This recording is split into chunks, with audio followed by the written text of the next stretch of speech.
এখন আমানু সে প্রথমে কি ছিল? নাস, ইনসান। আমানু প্রথমে ছিল নাস, ইনসান। আমানু যখন রসুলের কাছে যাইয়া রসুলের হাতে হাত দিয়া মুরিদ হইল, তখন সে এই নাস ইনসান যখন রসুলের কাছে যাইয়া রসুলের হাতে হাত রাইখা মুরিদ হইল, তখন সে হইল আমানু।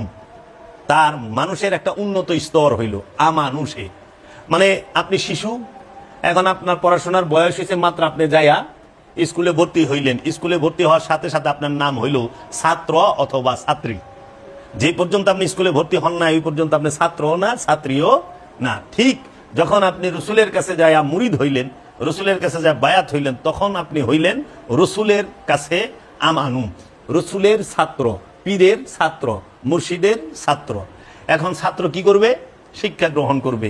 কার কাছ থেকে? গুরুর কাছ থেকে, রসুলের কাছ থেকে, মুর্শিদের কাছ থেকে। এই ছাত্রর এই কোরআনের ভাষায় মুসল্লি বলা হয়েছে। যখন রসুলের কথা মতো এই আমানু এবাদত করা শুরু করে, দায়মি সালাত শুরু করে, তখন তাকে মুসল্লি বলে।